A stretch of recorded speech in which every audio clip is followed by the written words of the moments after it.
Please stand.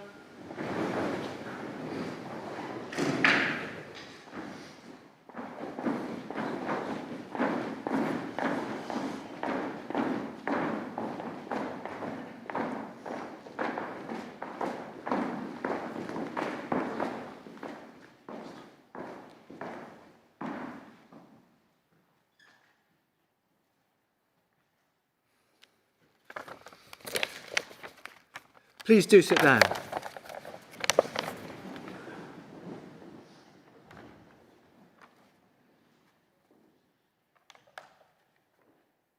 Ladies and gentlemen, pupils, parents, guests and staff, welcome to Founders Day.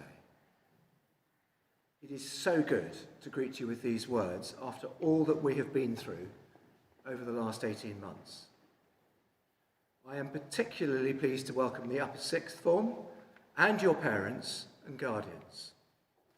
Your sixth form at the college has been affected hugely by this pandemic, which makes it doubly important that you are here to celebrate on Founders Day,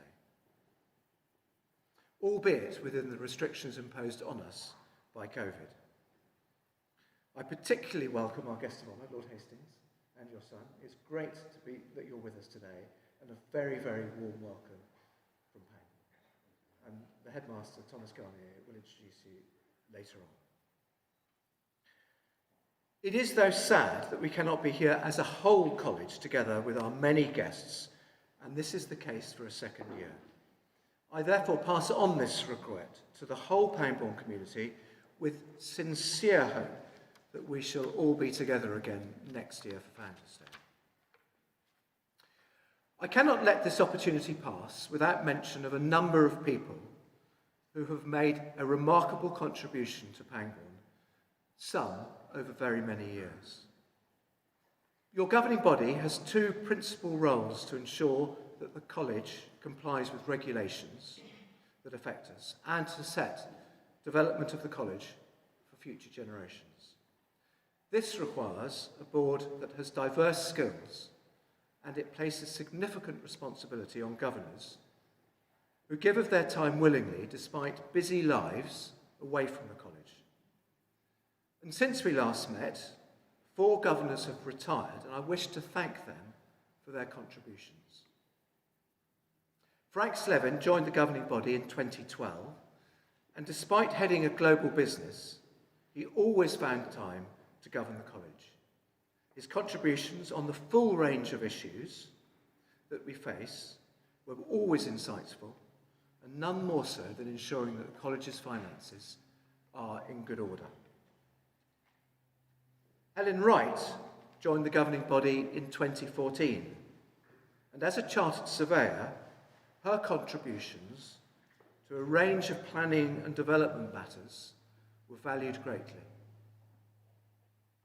Julie Digby also joined the board in 2014, and despite a busy senior role in business, she made a real impact on our outward-facing profile. Her impact will outlast her, as, for example, you will see when our new website is launched later in the year. When we last met, Roger Lane-Knott was the chairman. Roger is an old Pangbournian, and in his day, many OPs on leaving the college joined the armed forces. Roger followed this path, joining the Royal Navy. He went straight from the college to Dartmouth in 1963, and there followed a distinguished career, mostly as a submariner, including command during the Falklands War, and as a Rear Admiral, he led UK's submarine fleet as Flag Officer submarines. He retired from the Navy in 1995. Today, though, we remember him for his life at Pangbourne. He was a cadet, and in those days we were known as cadets. He was a cadet from 1958 to 1963, rising to Chief of the College and receiving the Queen's Gold Medal in 1963. He still recalls that it was Pangbourne that made him. He came back in 2010 as governor and then chairman from 2013. During his tenure as chairman, he oversaw the expansion of the college and the centenary celebrations when we welcomed Her Majesty the Queen back to the college again.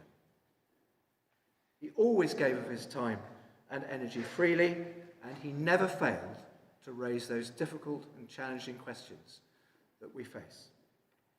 I am particularly sorry that Roger and Rasheen cannot join us today because of the COVID restrictions, but we look forward to recognising his many years of service to the college at an appropriate time, hopefully sooner rather than later. This pandemic will be remembered in perpetuity, and we have all been affected by it. The college quickly adapted to the changes forced on us in March of last year. The introduction of remote learning, together with as broad a co-curriculum as restrictions allowed, was swift. This was not simple. Schools work on set timetables and rules, as I'm sure many of the parents will remember from their time. And yet the lockdowns set a whole new series of challenges that were not in the book. It is to the great credit of Thomas Garnier, the headmaster, and his staff that changes were implemented quickly and effectively to do the very best for you, the pupils. I would like you to join me in passing on our heartfelt thanks to the whole team here. Thank you.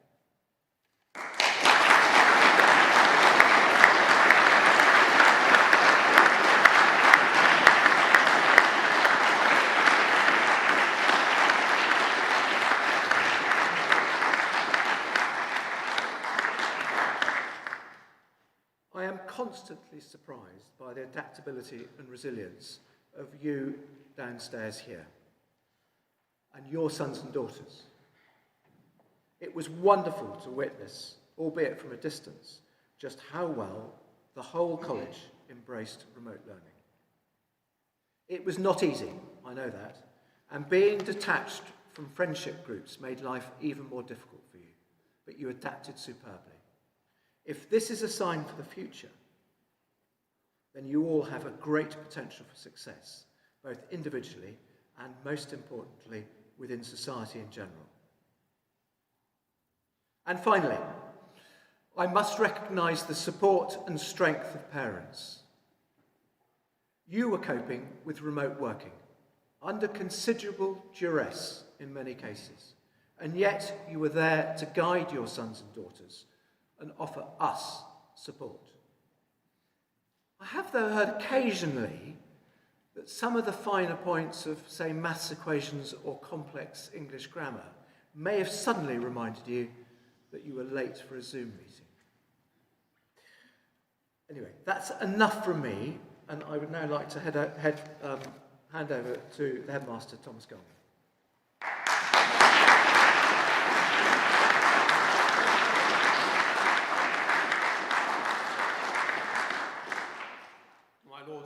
Chairman, ladies and gentlemen, we're certainly a select group, more select than any of us would have liked today. And looking back to my speech last year whilst preparing, which had to be delivered virtually, as you remember, I don't think any of us predicted that the pandemic would have cast such a long shadow over this academic year too. And it does seem strange to be celebrating Founders Day with such a small number of people, just the upper sixth present, but I trust it will be just as meaningful. And we have, I hope, a number of people watching on the live stream as well. I'm grateful to the chairman for highlighting some of the challenges we've faced this year, in common with all schools, of course. Concepts such as system of controls and bubbles, now understood by almost everyone. And I have to say, I'm grateful for the way in which they've been followed, which meant that the risk of having to send significant numbers of pupils home was minimised. The lockdown for 2 months through most of the Lent term was in many ways more difficult than last summer. Our usual diet of co-curricular activity, especially in sport and music, was significantly affected. Almost all of our community events involving either the whole school and or parents had to be cancelled. As I said last summer, many of the things which give school its character and provide the best memories. And as you all know, the upper sixth, The uncertainty over how A-level and GCSE grades were going to be awarded weighed heavily on those year groups and the staff.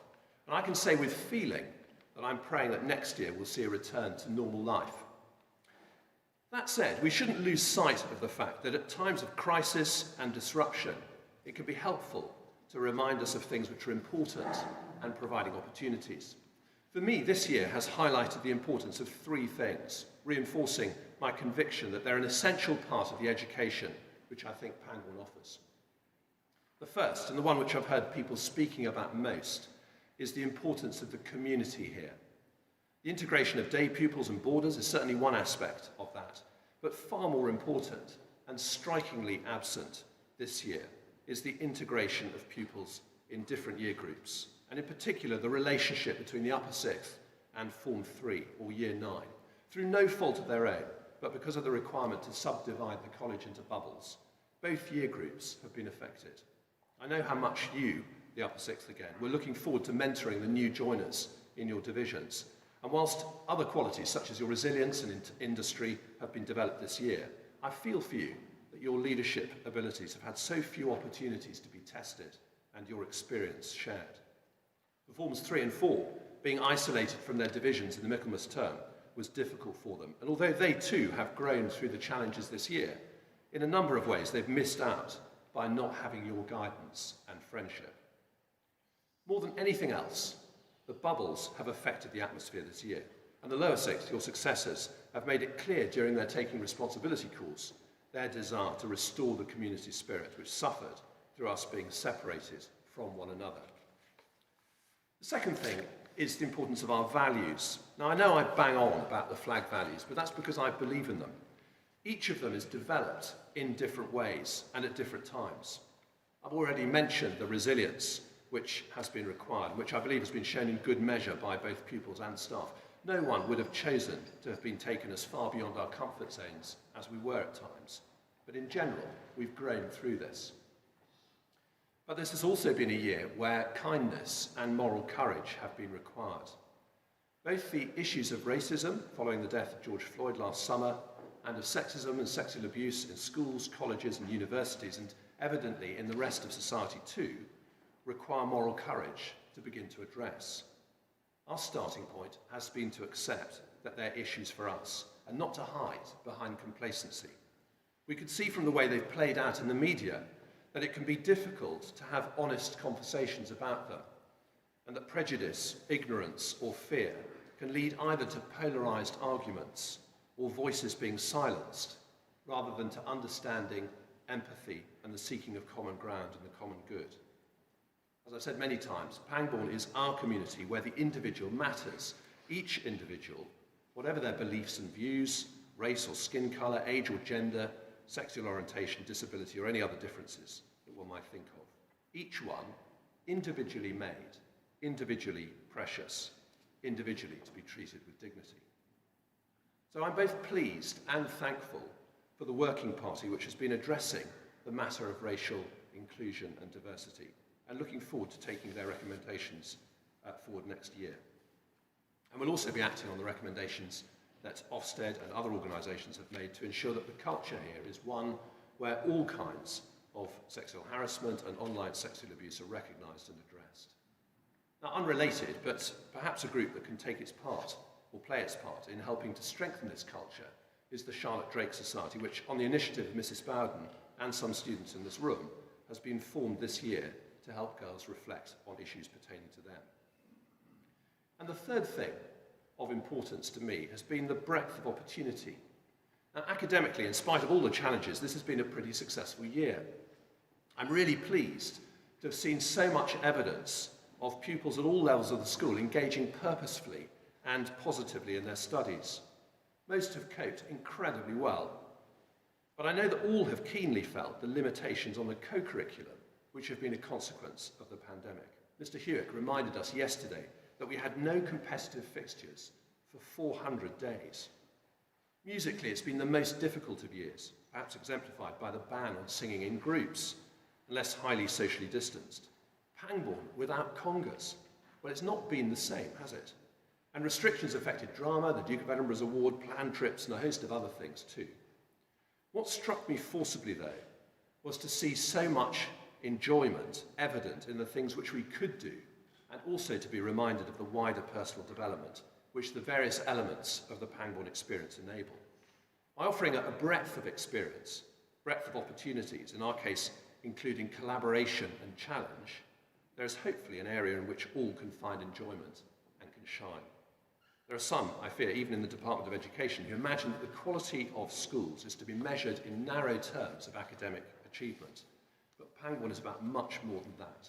We're motivated by who you turn out to be, by the character and values you develop, at least as much as those important qualifications which you may gain, so that you can become people who will make a positive difference to the world. Now, although restricted, there has nonetheless been some breadth this year, and I'm going to pause here and invite Matthew Stanley and Elise Sharla, our two Chief Cadet Captains of the College, to say a few words about what's been achieved this year and some of their reflections.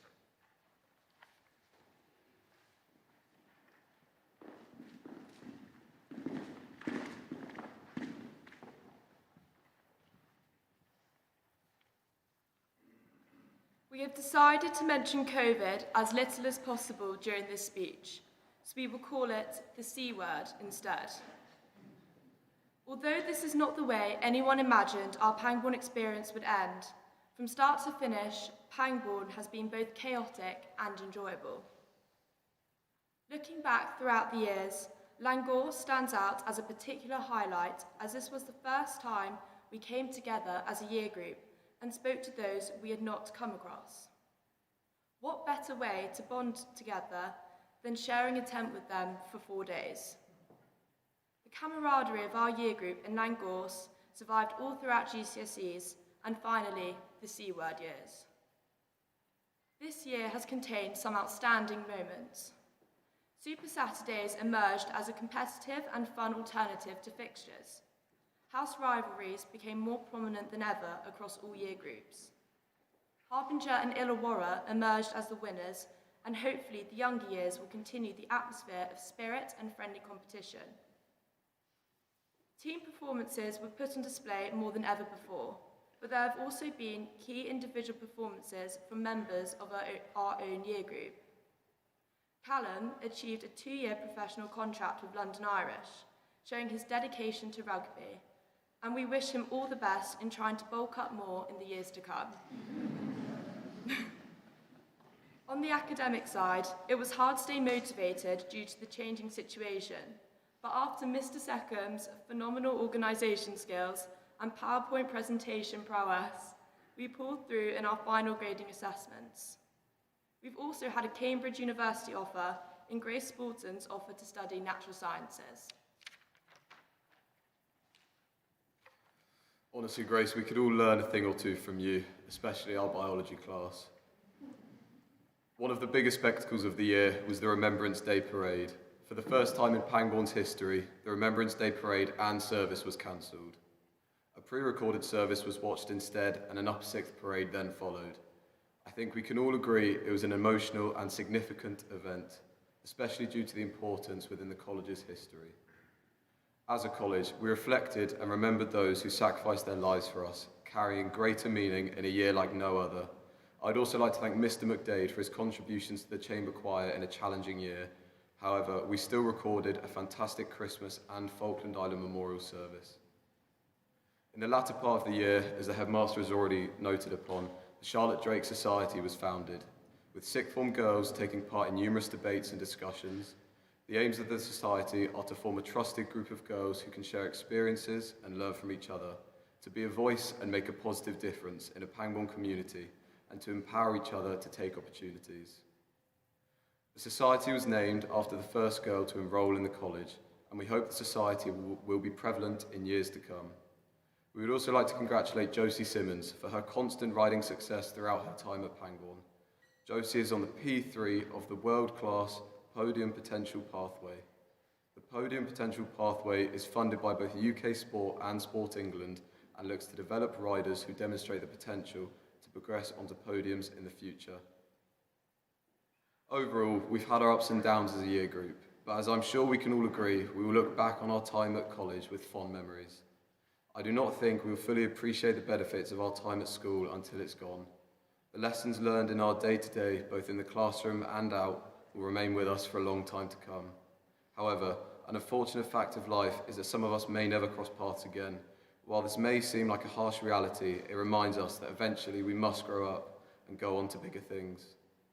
Despite this, I believe that we are a year group with strong spirit and a cooperative bunch of people who wish each and every one of our peers the best with whatever they strive to achieve. This means that many will keep in touch, and in the future reunions to come, we can pick up things like nothing has changed. In short, Pangbourne in many ways has been a second home for us all, a collective of unlikely siblings that despite the distance will always remain fond of each other. With that said, we'd like to thank all of the staff and teachers who make the school work and wish you all the very best with your respective futures. Thank you.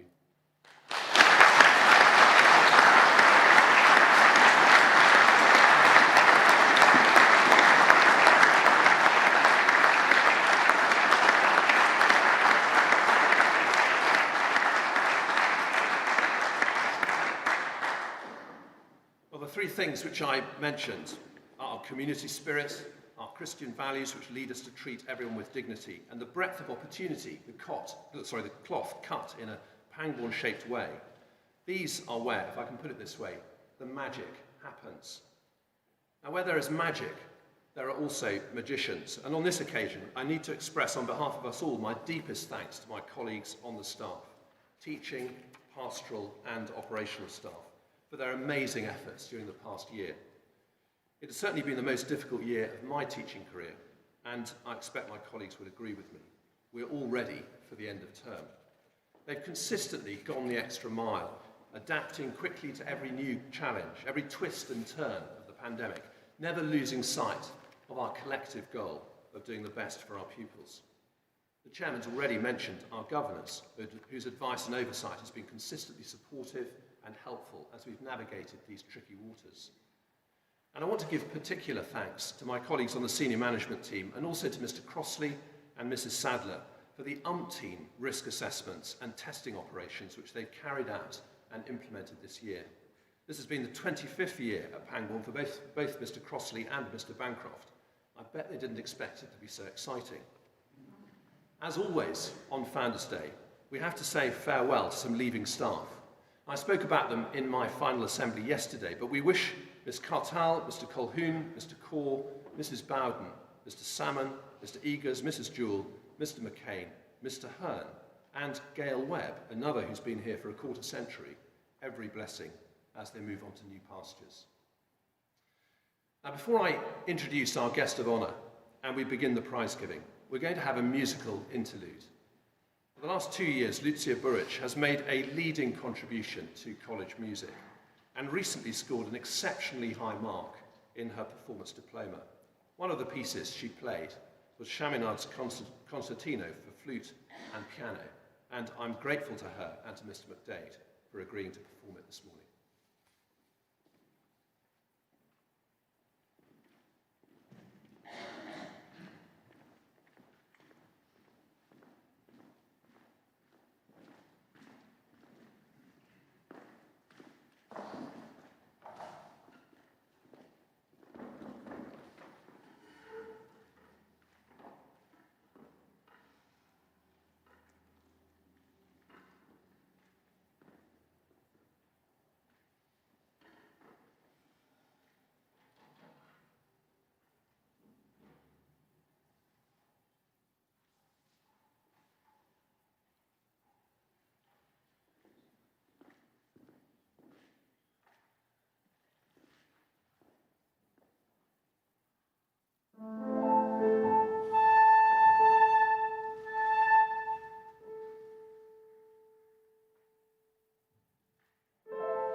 Thank you, Lucia and Mr. McDade. That was outstanding. Now, I've been privileged to hear our guest of honour, Lord Dr. Michael Hastings of Scarisbrick, speak on two previous occasions, and both times I was captivated. He began his career as a teacher before moving into government service and journalism. He was the BBC's head of public affairs and its first head of corporate social responsibility. Until recently, Lord Hastings was global head of corporate citizenship for KPMG International. He's a trustee of the Vodafone Group Foundation and a vice president of UNICEF, the United Nations Children and Education Fund, and Tier Fund. He's also a patron of Free the Children and a director of Junior Achievement Worldwide. In January 2003, he was awarded a CBE in recognition of his services to crime reduction, including 15 years as chairman of Crime Concern and 21 as a trustee. He served on the Commission for Racial Equality for 9 years as a commissioner. In 2005, he was awarded a peerage and sits in the House of Lords as a crossbencher. In the same year, he also received the UNICEF Award for his outstanding contribution to understanding and effecting solutions for Africa's children. In 2014, he was conferred with a doctorate in civil law from the University of Kent in recognition for his leadership at KPMG, the BBC, and for his work in international development and corporate responsibility. He is listed as one of the 100 most influential black people in Britain and number 6 on the 2016 list of 100 black British business leaders. In 2017, he was installed as Chancellor of Regent's University London, whose colourful regalia he sports today. Lord Hastings has spent his life making a positive difference to the world, and it's an immense privilege to be able to welcome him this morning. Michael, we look forward to hearing what you have to say, but before that, please may I invite you to come and present the prizes.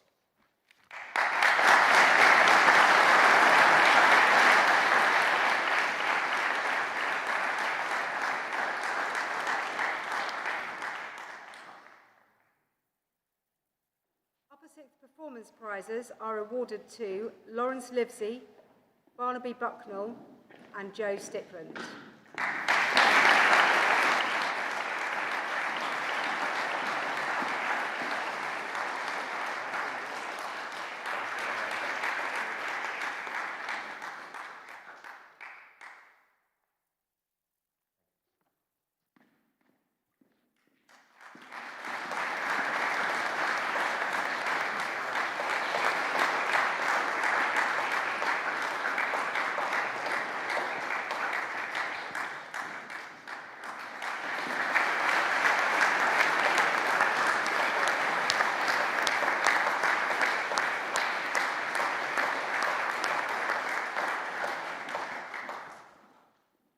Expressive Arts Prizes.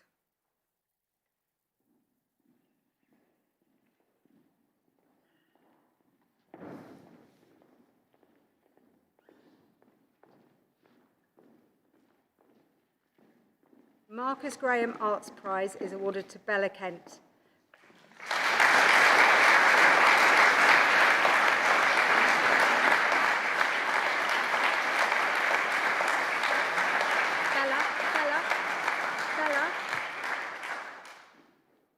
I'm going to embarrass Bella by making her come back and listen to the citation, please, I'm afraid. Bella has proved to be an outstanding art student. Her folio is bursting with fascinating and experimental pieces, evidence of both her technical creativity and inventive view of her subjects. This year she has worked tirelessly, not just in the classroom, but through both the summer holidays and during lockdown. Undoubtedly, her independence has proved an inspiration to others. Whilst in the studios, Bella's work reached new heights, and one piece in particular stands out. Towards the end of her course, she produced a remarkable abstract painting that showed just how sophisticated she has become in her ability to create evocative surfaces. The weathered reds and green greys both flare with patches of brilliance and then fall back into pools of shadow.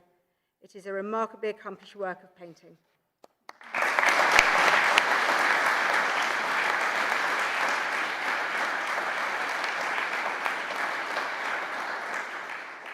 The Music Performance Prize is awarded to Lucia Burrich.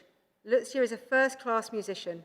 In addition to leading the marching band as drum major, she has matured as a performer this year, and having achieved grade 8 distinctions in both flute and piano, went on to achieve her first professional diploma, the Associateship of the Royal Schools of Music on the flute. The quality of her performances, heard on recorded concerts and in the performance today and prize giving, is testament to her outstanding skills as a performing musician.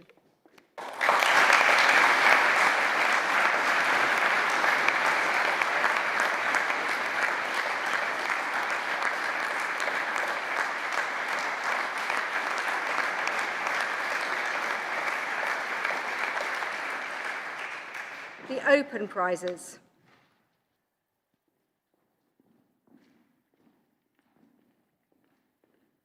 The Paravicini Shield is awarded to Matthew Stanley. The Paravicini Shield is awarded to the best cricketer and is being awarded on Founders' Day this year to recognise Matthew's contribution to school sport throughout his time at the college. Matthew is a committed and accomplished cricketer, alongside being an excellent leader within all sport at the college. He has shown an exemplary attitude across all 3 terms of sport, whilst relishing in some of the challenges that sport brings. This is no more evident than this year, where fixtures have been limited, but Matthew is one of the first to arrive at training sessions and one of the last to leave. He will leave a legacy as an excellent all-round sportsman, but also a brilliant role model to all pupils.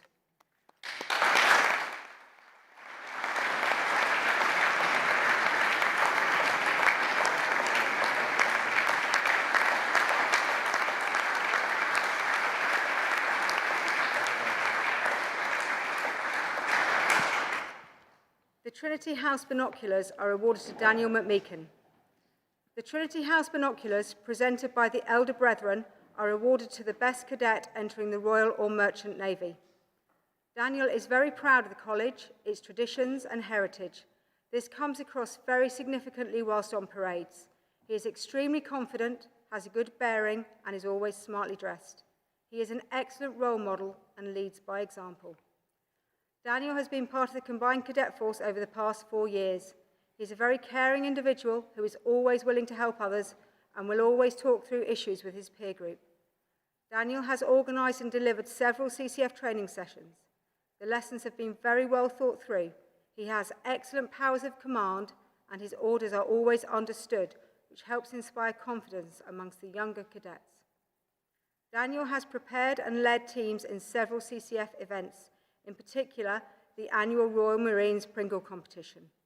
He has come up with initiatives and great ideas on ways to improve the team's results and is never afraid to challenge his fellow cadets on the values and standards of being a Royal Marine cadet. In conclusion, Daniel is a determined and very personable young man who inspires others to do well.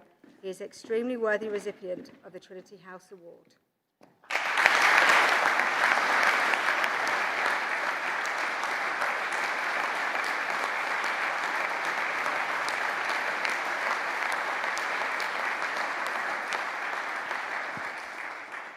The Headmaster's Prizes. These are awarded for service to the college.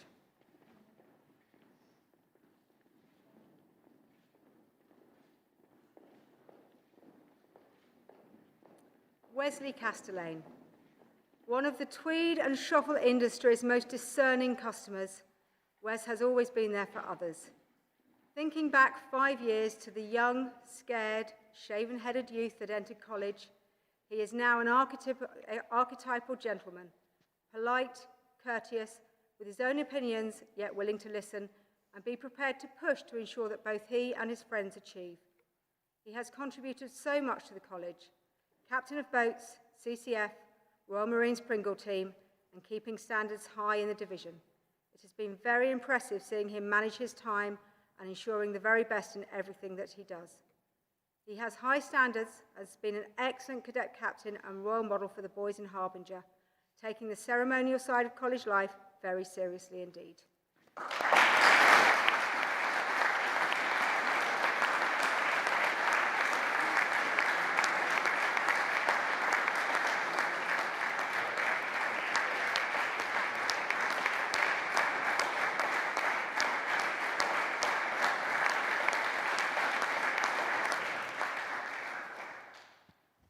Natasha Lethbridge-Freeman. Natasha epitomises the flag values and everything they stand for. She is selfless to the core, fun-loving and extremely loyal. She has been an exceptional new entry cadet captain and has persevered through the restrictions to find ways of getting to know and support the Form 3 girls, from assisting with the marching to creating a welcome backpack for each of them in Illawarra when we returned in March.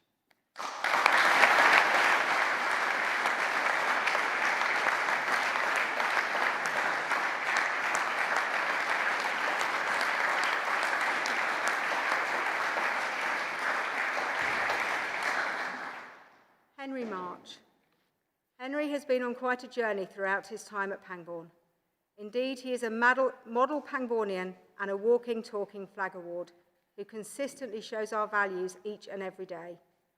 Commitment to college life has always been at the heart of Henry's time at Pangbourne, and whether it is through rugby, rowing, the Duke of Edinburgh's Award, peer mentoring, or simply helping out, this commitment is to be admired. Trustworthy, honest, and incredibly hard-working, he is one of those students who will go a long way in life. It has been great to see him develop into a figurehead within our boarding community and a popular member of Macquarie's Upper Sixth.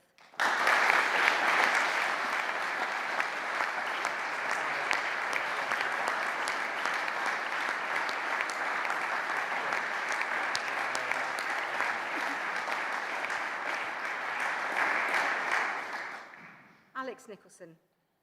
Whether an answer to one of Alex's questions was yes or no never mattered. However annoyed he may have been, his reply would always be, "Perfect, thank you." When lockdown meant that our new entry cadet captain couldn't meet his incoming Form 3, he arranged video calls and recordings to introduce them to the ways of Harbinger. Alex can leave Pangbourne exceptionally proud of himself. He is one of life's gentlemen and everybody's friend. He has a creative and hard-working approach and conducts himself in a bubbly and charismatic way.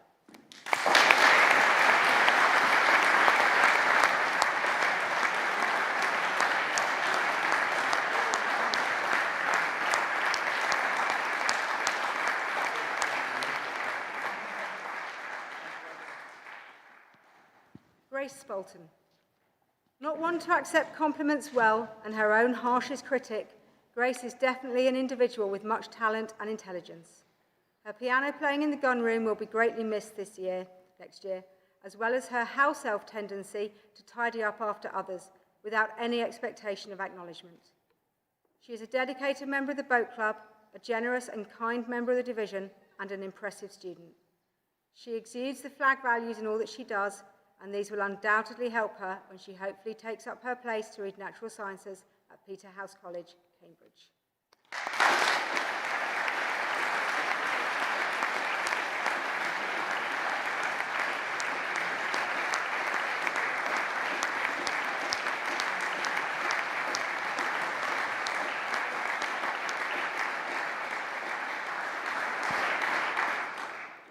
Jocasta Simmons. Jocasta is an impressive young woman, and she was an obvious choice of cadet captain.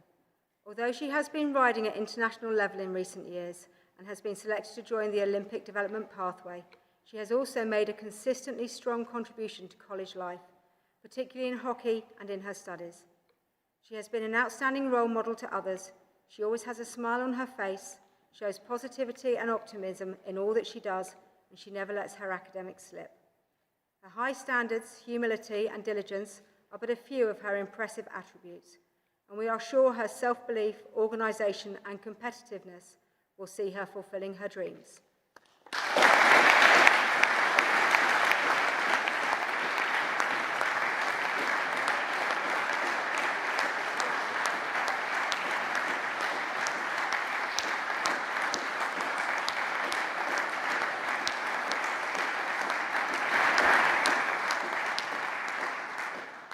Headmaster's tankards are awarded to the divisional chiefs.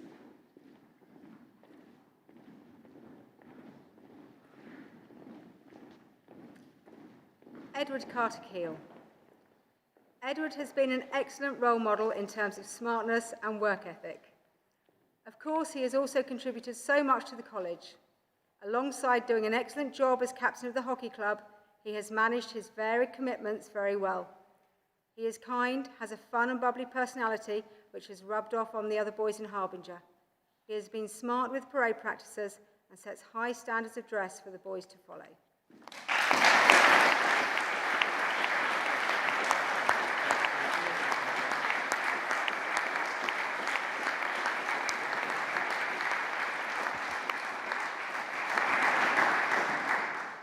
Hamish Bamforth. Hamish has been a very caring chief of Hesperus who has always given his time to others. He takes the time to care and listen to others in the division, and this has been hugely appreciated by the younger boys. He and his upper sixth peers in the house have had a strong bond all year and have led the house well. Hamish has inspired them and made them feel an integral part of the Hesperus team. A late developer in many ways, Hamish flourished in the sixth form, showing high levels of intellectual curiosity and earning a seat in the first 8.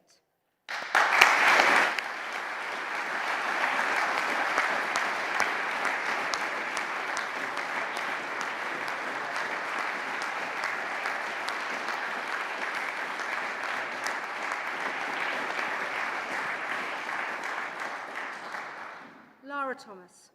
Lara also wins an Upper Sixth Performance Prize. Lara's ability to multitask and complete tasks to the highest of standards are skills which will set her up well for life. She is incredibly kind, supportive, and generous in her perception and acceptance of others, and she has therefore been an amazing Chief Cadet Captain of Illawarra. She is an impressive role model. From the chamber choir to the boat club, her studies to the hockey pitch, Lara has certainly grabbed all the opportunities that Pangbourne has to offer, and it is remarkable to remember that she has only been at Pangbourne for the sixth form.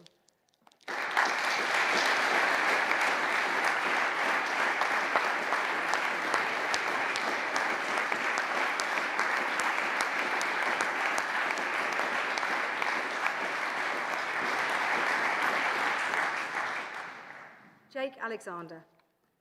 Jake has done his utmost this year to try to make the best of every situation. He has shown great initiative on many occasions in order to try and bring the division together and has been organised in regards to everything he has done. Most pleasing is how he has combined this with some impressive academic work and full commitment to the college's sporting programme. As Housemaster writes, he is a fantastic role model who I know will be talked about with great fondness for years to come.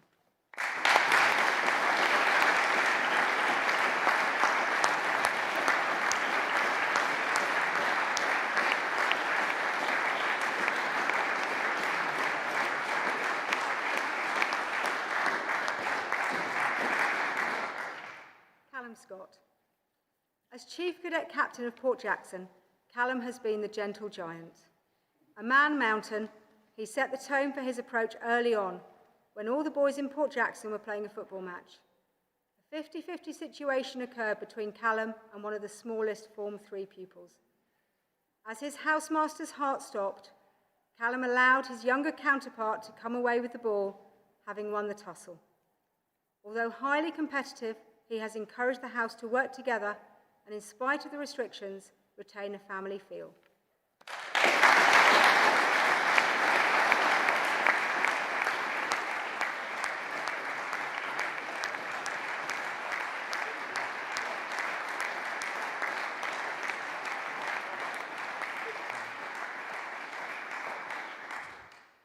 Poppy Wright.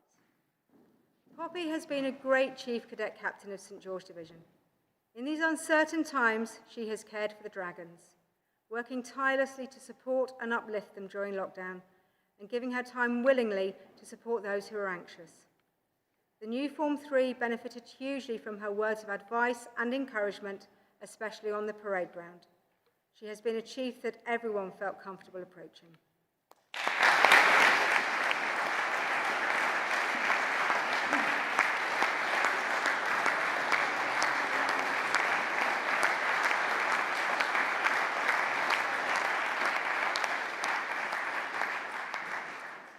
Academic prizes.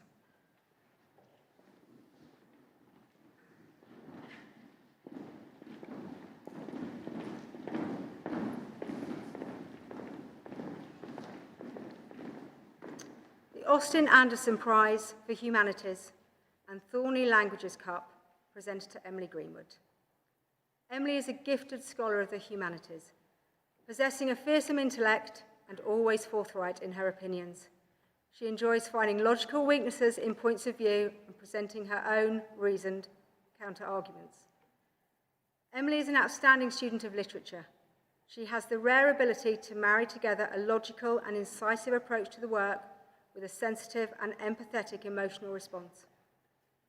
As a linguist, Emily has excelled throughout her time at Pangbourne. Her grammar and translation skills are of the highest order. She is able to write beautifully in French on all topics, from politics to literature and film. The fluency which she has acquired in her spoken French is impressive for an A-level student. Her choice to read French and Italian at university is therefore an entirely fitting and appropriate next step on her linguistic journey.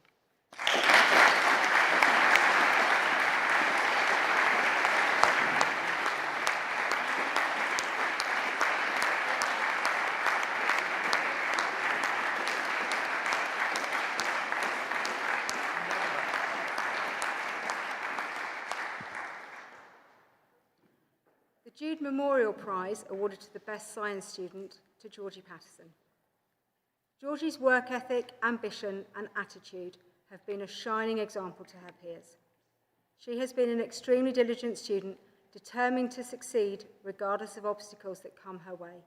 Indeed, these have only strengthened her resolve, and her academic achievements are testament to the power of a growth mindset. Her enthusiasm for learning and her dedication to studying the material within mathematics and biology have been admirable. I wish her all the best in her future mathematical studies.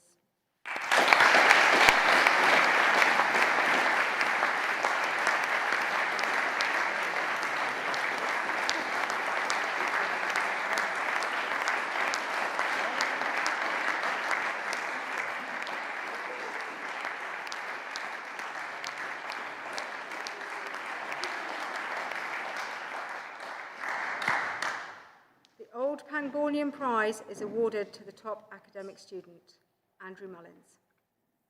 Andrew has been on a real journey during his 6 years at the college. Always a highly able mathematician, he has developed into a thoughtful student with an inquiring mind and a willingness to help others. He has learnt the value of hard work, which when combined with his natural ability has led to him to be awarded this prestigious prize. I look forward to seeing Mullen's theorem in the future.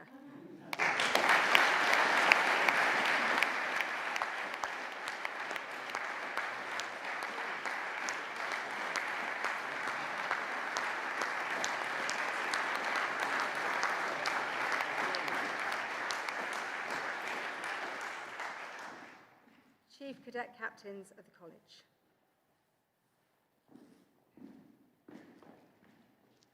Founders Prize is awarded to Matthew Stanley. The Founders Prize is occasionally awarded to an individual who demonstrates exceptional leadership qualities. This year has been an especially challenging one for Matthew, but the humility and resilience he has shown has been highly commendable.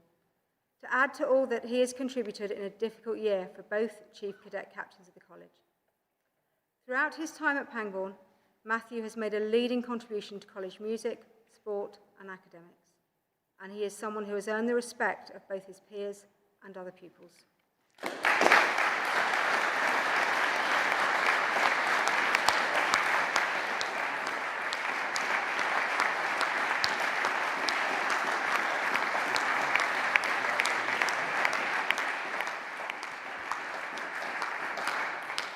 The Queen's Gold Medal is awarded to Elise Scharler.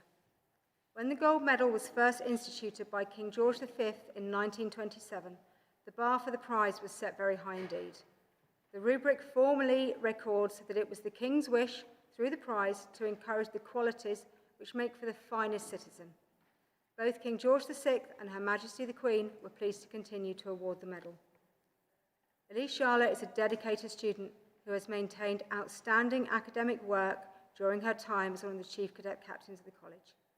She has had to balance her studies and the role with the commitment needed both to captain the girls' hockey squad and to play at a higher level at Reading Hockey Club. She has been a calm presence on the parade ground when parades were allowed. Her eloquence and ability to project confidence make her an excellent public speaker and advocate for the college. Elise is a thoughtful individual who respects those around her. She has the ability to view the perspective of others and does all that she can to make them feel at ease and supported.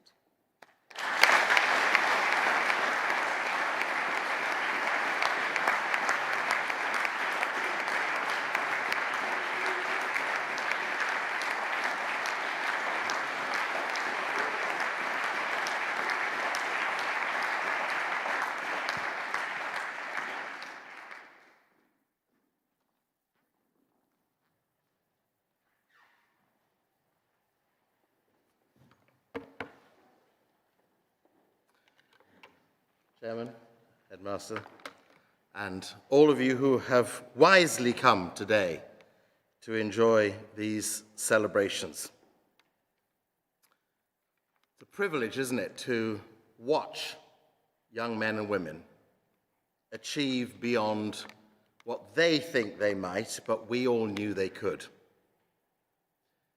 And I said to one or two, I look forward to seeing you in positions of establishment and authority, and taking on the uncomfortable challenges of a more complex world than we've ever known. Well, one of the people who became famous for that died this week. The older ones here will remember Donald Rumsfeld. Donald Rumsfeld was George Bush's Secretary of Defense, and he's famous for one key statement. Of course, he, dying at 88, had a long career in the military in the United States. But this is the key statement for which will be emblazoned on everyone's minds, if not on his tomb. Donald Rumsfeld said, "There are known knowns. There are things we know that we know. There are known unknowns. That is to say, there are things that we know we don't know, but there are also unknown unknowns. There are things we don't know that we don't know." Did you get it? It was one of the Iraq-Afghanistan preparation quotes that had everybody rumbling. What on earth did he mean? Every year when I graduate students from Regent's University, I say exactly the same thing to them and then add some differences. One of the things I like to say to them all is that you now know what you know. It's there, it's on the record. In your case, GCSEs, A-levels, and subsequently, in the case of university degrees. You now know what you know. What you don't know is what you don't know. And the truth is that all of our lives, for the next, in your cases, 50, 60, 70 years ahead, will be full of filling them with the things you don't know. What a wonderful opportunity that is.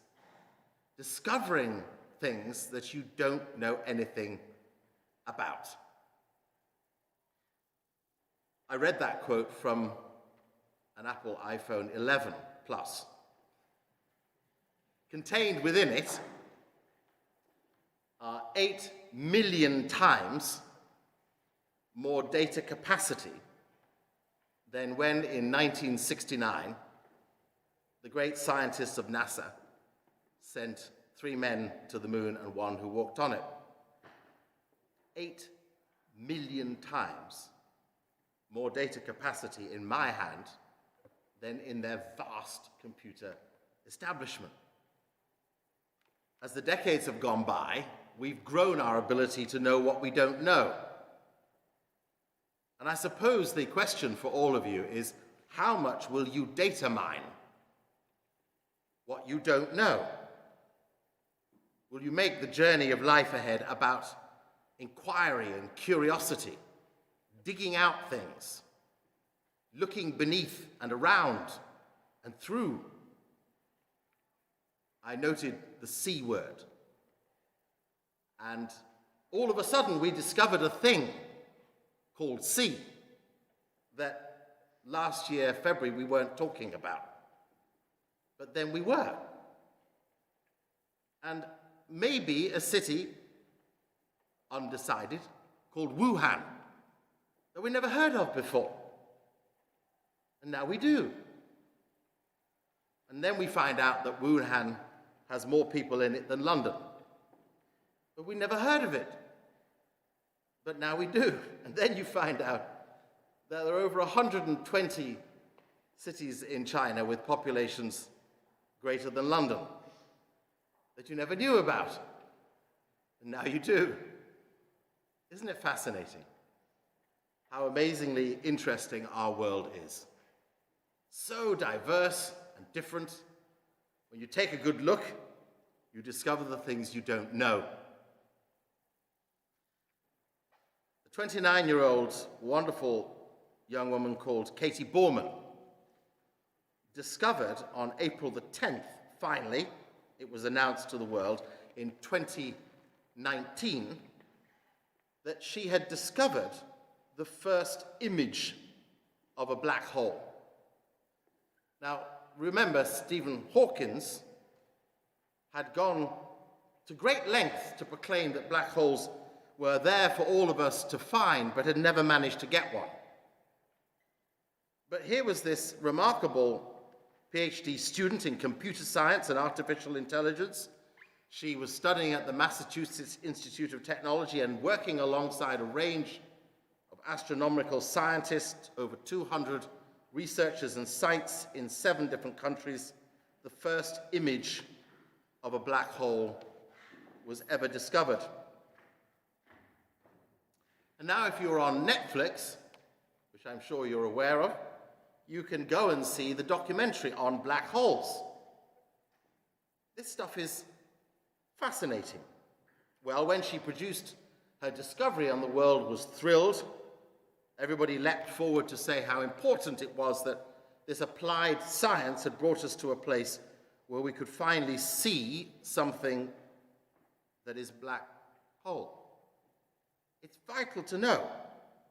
But in her reflection, whereas she was taken by the power of the science, Katie Borman said, "I have spent my time on my passion, which is coming up with ways," this is a quote, "coming up with ways to see and measure things that are invisible."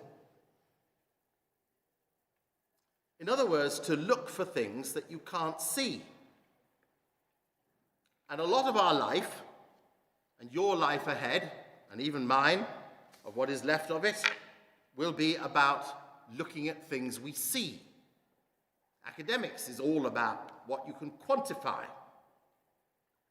But the journey of real life, a life I have come to cherish, and I hope you will too, is about looking under the rocks, round the corners, besides the obstacles, in the way of the obstructions, to find the things you can't see, the invisible things.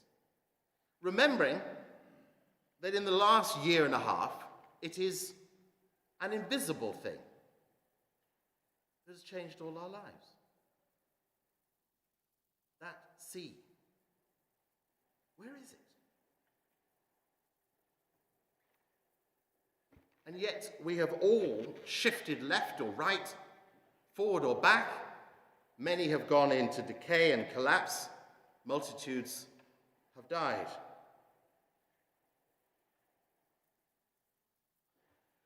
Bertrand Russell, well known as a famous logician, mathematician, historian, philosopher, said this, that I long for all of you to heed. He said, the whole problem with the world is that fools and fanatics are always so certain of themselves, and wise people so full of doubt. It doesn't help, does it, to live in a knowledge world where we can see and see the unseen, and yet be uncertain about the things that we come to know. This college has taught you more about values and virtues than about facts and detail. Statistics quantify, but virtues give us freedom to be human and to discover life. I like reading about people I've never heard of. And every week in The Economist, at the back page, there are fascinating obituaries. I'm sure there will be one this week on Donald Rumsfeld. A couple of weeks ago, there was an obituary of Bernie Madoff. Again, many of the students may not know the name Bernie Madoff, but I encourage you to, dare I use that modern word, Google him, and look at the story of a man sentenced to the longest ever sentence in American penal history, 136 years in prison. Well, he died about 2 months ago. Donald Rumsfeld many will remember, not Donald Rumsfeld, sorry, Bernie Madoff, genuinely, strange that he was called Bernie Madoff, because he made off with over $70 billion of investors' resources. He was a clever weaser. He knew how to hide the money in pockets and places to deceive people. And eventually his Ponzi scheme came crashing down. And so many charities in particular that he'd been associated with, who put their money in trust with him, went into collapse. Well, that was Bernie Madoff. The next week, there was an obituary of Juan Longping. I'd never heard of Juan Longping, but I was thrilled to read about Juan Longping. He died aged 90 on May the 22nd. Let me just read you the first two paragraphs. He was wandering in a rice field of dreams. The plants were as tall as sorghum, taller than a man. Their panicles hung full as brooms, and each grain was as big as a peanut. After walking a while, he lay down in the leaf shade with a friend, quite hidden. A rest was a good idea because the wonder plants went on and on. In fact, they covered the world. Then Juan Longping woke up laughing. The rice plants he tended for decades at Anjiang and then Shanghai in Hunan province, sowing and nurturing them, visiting daily on his motorbike to inspect them, they were not quite there yet. But they still deserved ordinary and grainer plumps. They had all the vigors of the wild strains that its team had found, and much searching besides a railway line in Hainan in 1970, and had crossbred over careful years with domesticated varieties. What was he about? Rice breeding. Rice breeding. And as a result of lying in fields and staring at rice and thinking about how to create a hybrid model to boost the potential of rice to yield yet more, and his yields went to an increase of up to 30%, he produced enough rice for an extra 60 million people to stave off the famine in China between 1950 and 1955. What a remarkable man. Using the potency of his thought, his intellect, his ability and his understanding to do something as an agronomist with huge passion and immense determination, recorded for all history, whose model then went on to be used in Mexico, across parts of sub-Saharan Africa, and all over Asia, saving in excess of 300 million lives, because he took the time to apply himself to what he couldn't see. All of us will have the chance in the years ahead to think about what we cannot see. And I want to leave you with a few thoughts from someone I wish I had been able to meet, but I never did. The headmaster spoke about the need for exceptional courage. The last year has required endurance, but not quite courage. Courage is when you step out now, thrilled with what you've achieved, happy with what you know, and tomorrow start looking for what you don't know. You haven't finished your journey. Please don't think of July and August and September as flabby time. This week, in addition to Donald Rumsfeld's death, the executive director of the World Food Programme tweeted that in the same time, Richard Branson, Elon Musk, and Jeff Bezos will spend fleeting time in space, a thrill at 20 minutes a ride, and many hundreds of millions of dollars, 41 million more people will die of of starvation. We can't be careless about the challenges that lie ahead of us. So courage is required. And Robert Kennedy, who was assassinated in 1968, gave a speech in 1966 in South Africa. He repeated it in 1967 at Fordham University in the United States. And he wrote about the work of our hands. I've always found it an inspiration. I remember, because I was alive, as many of the parents were at the time, watching those assassination realities on screen. Courageous men and women often end up the victims of persecutors. So yes, be courageous, but be ready not to be appreciated. And he said this, looking at the challenges of the world as he saw it, our answer, which is the world's hope, is to rely on youth. Youth is not a time of life, but a state of mind.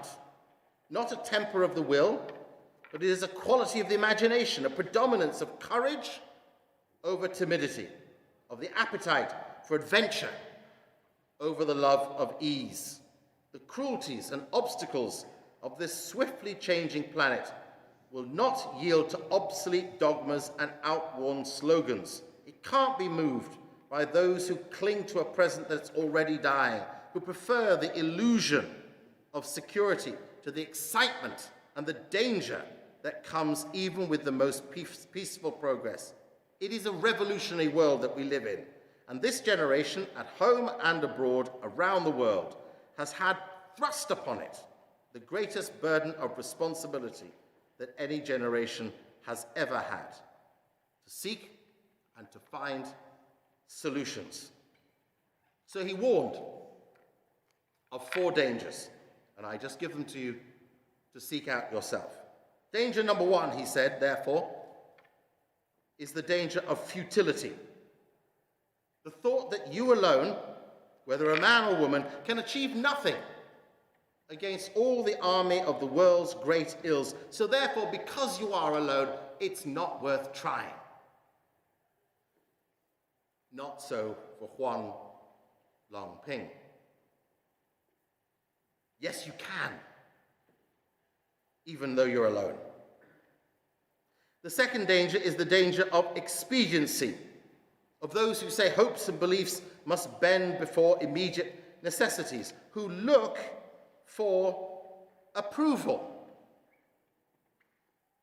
And this is particularly pertinent in a social media age where you want to know whether others think what you're about to do is worth it. Discount it. The third danger, he says, is timidity. The timidity that causes us to hang back in the face of something we haven't tried yet. Something that's rare, something that requires bravery, something that is about a battle of challenges. And we become frightened. And the fourth danger, he says, is comfort. Comfort because we think we've achieved when our pockets are full, our health is well, our relationships feel fine, and we are at ease. Those 4 dangers combined lull us into denying all you've learned here.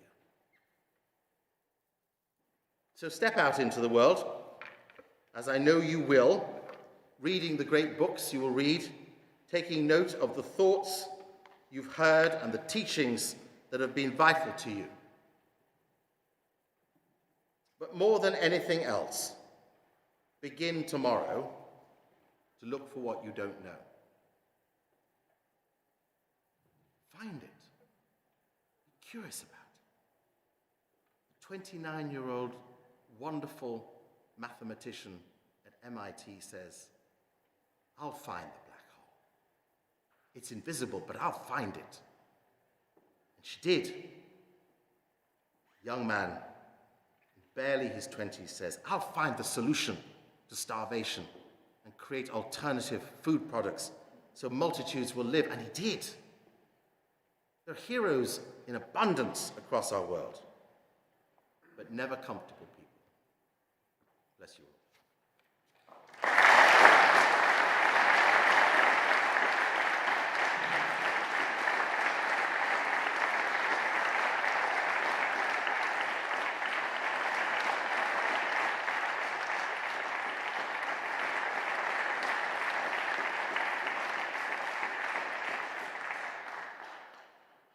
I would like to formally thank you, Lord Hastings, for a fascinating and stimulating talk, for encouraging us all to really, really seek new information, meet challenges, and to have the moral courage to do what we think is right. Thank you. What a wonderful message for those leaving the college today, and indeed for all of us throughout our entire lives. Thank you also for giving out prizes. And that concludes the prize-giving element of Founders Day. And on this slightly unusual Founders Day, we now move out. Sun seems to be looking as if it might come out. We move outside. I think there's some refreshments whilst we prepare for the parade.